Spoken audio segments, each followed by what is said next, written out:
Hello, everyone, and welcome to my conversation on archetypes with my father, Shiv Oss. Shiv is a lover of mythology, art, and the mystic journey.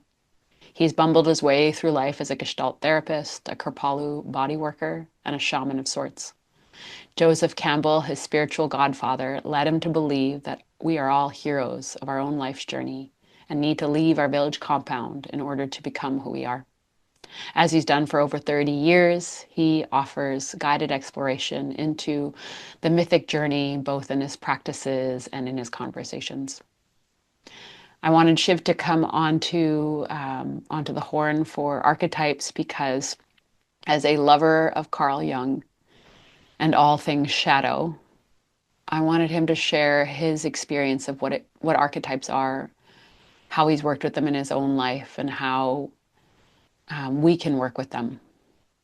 Our conversation, as they always are, was insightful in describing the archetypes as islands within the subconscious. We got that from Marianne Woodman.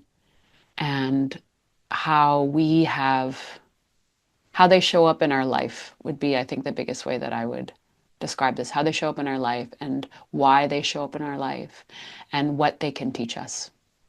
I hope you enjoy the conversation. Hello, everyone, and welcome to a discussion about archetypes with my father, Shiv Oss. And I wanted to bring Shiv on today because, in many ways, I find that he lives a lot of this material. And so it's wonderful to be with people who experience and or embody the work that they're doing. So hi, Shiv. Thanks for coming. Thanks for having me. I wanted to start this conversation with you, asking you what the definition of archetypes is for you. It's hard to explain archetypes if you don't have a sense of what Jung meant by the sense of the self and what the self was. You can imagine the self as a circle, and in the center of the circle, the very center of the circle is the ego. And if you draw a line to have the circle, what is above is consciousness, and what is below is the unconscious. And the unconscious has these floating islands of these energetic centers. And in the Mm. center of those energetic centers is what he calls the archetype. And the archetypes comes from what he calls the collective unconscious. So he divides consciousness into three levels. There's the ego. There's the what I forgot what it was. Anyhow, it Okay. doesn't matter. So what we're talking about is what comes from the collective unconscious, and the collective unconscious is the repository of the experiences of our species. It's sort of like a psychic DNA.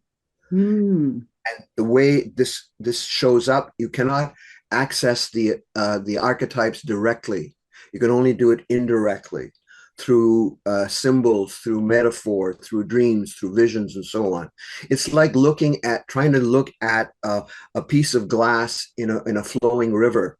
You can't really see the glass, but what you can see are the what the water does where it meets the glass, and you can see the ripples, as it were. So we're seeing the side effects of what archetypes really are.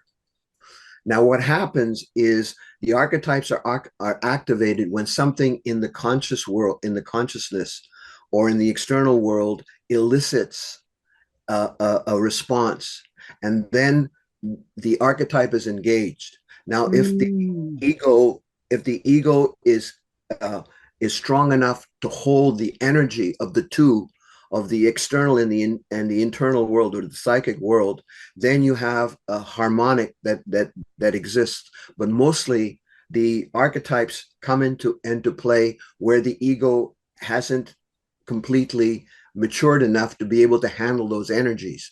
So what you have as a result when you're younger, for example, is you have possession, that the archetypes takes possession of the self. So for example, when you're hitting adolescence and all those hormones start to bubble up, and you have these the example is the teenage boys, right? When they become sort of dreamy and they're no longer as active as and because all they're thinking about is sexual. And so what the sexual urge or the sexual impulses are have taken over, and until the ego is strong enough to hold them in abeyance, the individual is possessed. So you have these Mm-hmm. adolescents running around being possessed by the archetype of the lover, for example. All right, so that's a sense of what an archetype possession looks like or feels like or is experienced. I'd love you to I'd love you to define ego because there are many different ways that people define ego. So I'd love it in the context of what you're speaking about, just to get a Yeah. sense of how it holds down both the seen and the unseen. Okay, so what we're talking about is Jung's notion of what this is all about, what the personality is about, what our experiences in the world is all about. For him, the ego is the center of consciousness, and the self is the center of the personality. The self is the circle, and the ego is the center. So everything passes through the ego from the subconscious to the personal unconscious to that was the third aspect, the personal unconscious and then consciousness. So as things passing through, if if as I mentioned earlier, the ego may not be able to be conscious of what's going through it, and through experience and various uh, various forms of experience. One form of experience, for example, is the hero's journey, the famous Joseph Campbell's hero journey, and that's just one form. There are other forms as well. And these So forms you mean in terms of how the ego starts to essentially mature, is the way that I'm thinking exactly, about it. ego becomes more aware of what's happening and is able to coordinate. It's a coordination between the lower and the upper forms of consciousness. And the upper being like what we're aware of, that what we're aware of. And the That's right. subconscious being what we're not aware of. Like what we would think of, or what I think of as like the shadow, meaning the stuff that we don't, that isn't plainly seen to us. Exactly. It's indirectly experienced. It's not, you cannot never experience the archetypes directly. It comes indirectly. So it comes through sensation, but it also comes through visions. It comes through dreams, and that's how it manifests. And so then how do you Can I give you an example of that? yes, yes. Okay. When I was about 15 years old, I was watching something on television, and it held what it was Otto Preminger was doing a movie called The Cardinal, and this deals with a priest who is sent to the southwestern of the south of the United States, and he meets the Ku Klux Klan in the forest, and they strap him to something that looks like a cross, and they whip him.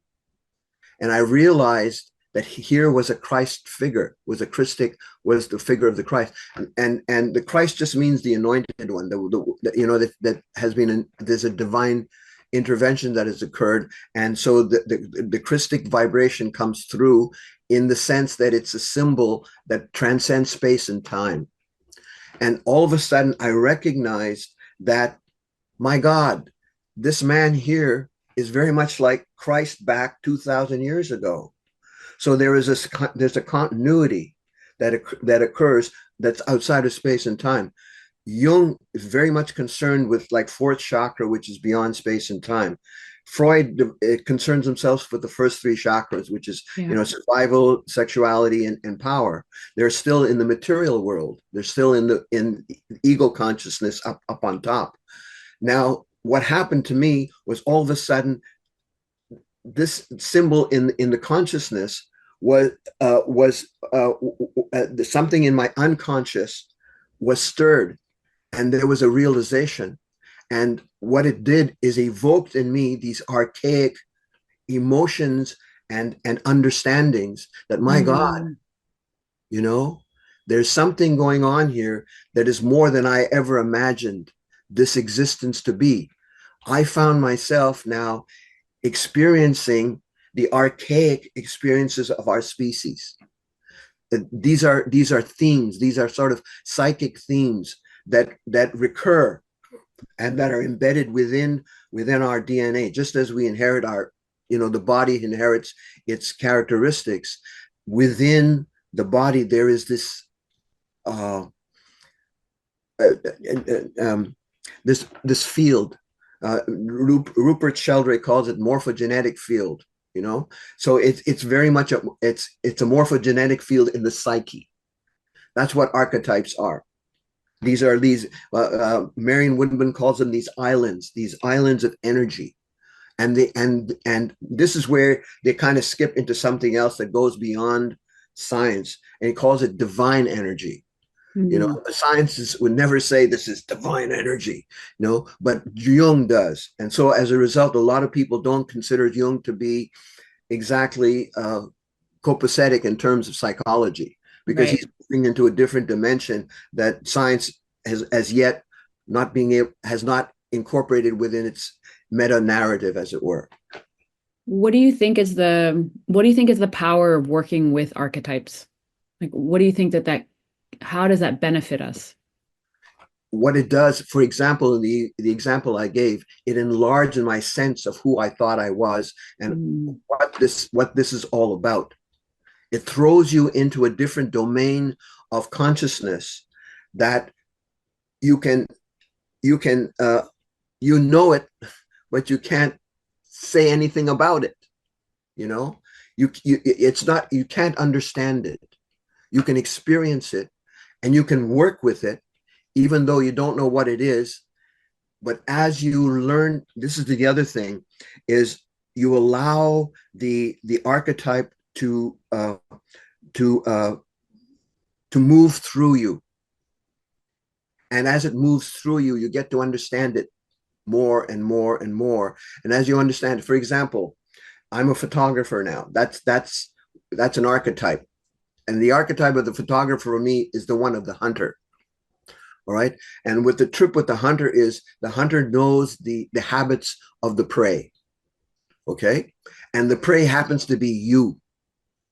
Okay. Because you are hunting yourself. You're not hunting something outside of you. You're hunting yourself. So as you get to know the way in which the photographs come, or the way in which you dance with photography, as it were, the way in which you engage. For example, it's a practice. It's like yoga. When you're doing your yoga practice in the beginning, it's a conglomeration of sensations and ideas and things that you're going through.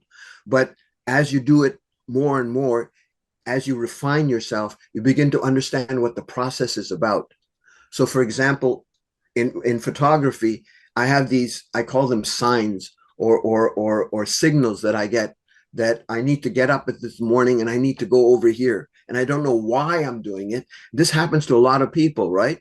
No matter if you're a yoga teacher, all of a sudden you're saying, I'm in the middle of what you're doing, you shift and you say, I'm not going to do this. I'm going to do this instead. This mhm. happens, for example, when you're in bands, when the band is really working together and somebody decides to change something in the song, but everybody recognizes, hey, this guy, he's changed something, but everybody goes with it because they're connected. It's that kind of alignment that one has as one develops our relationship to the archetype. Does that make sense? Yeah. Going back to when we're possessed by the archetype versus when we're working with the archetype, Yeah. how would you know when you're being possessed versus when you're working with it? Because this comes now with obsession. When you're obsessed with it, like you're 14 years old and all you can think about is sexual fantasies, right? And eventually they start to leave, and you begin to have a different association with that energy that comes through. So it's not as overpowering. So when you're possessed, you know you You're can't not think of, riding, you're not driving the bus. You're definitely not driving the bus. You meet somebody at a party, and then there's this thing that happens, and then you and you're out of your gourd. The ego is has been displaced. The archetype has displaced the ego from the center, and it's blown it away. And if you can't retrieve it, then you go into neurosis of some kind or another. That's when you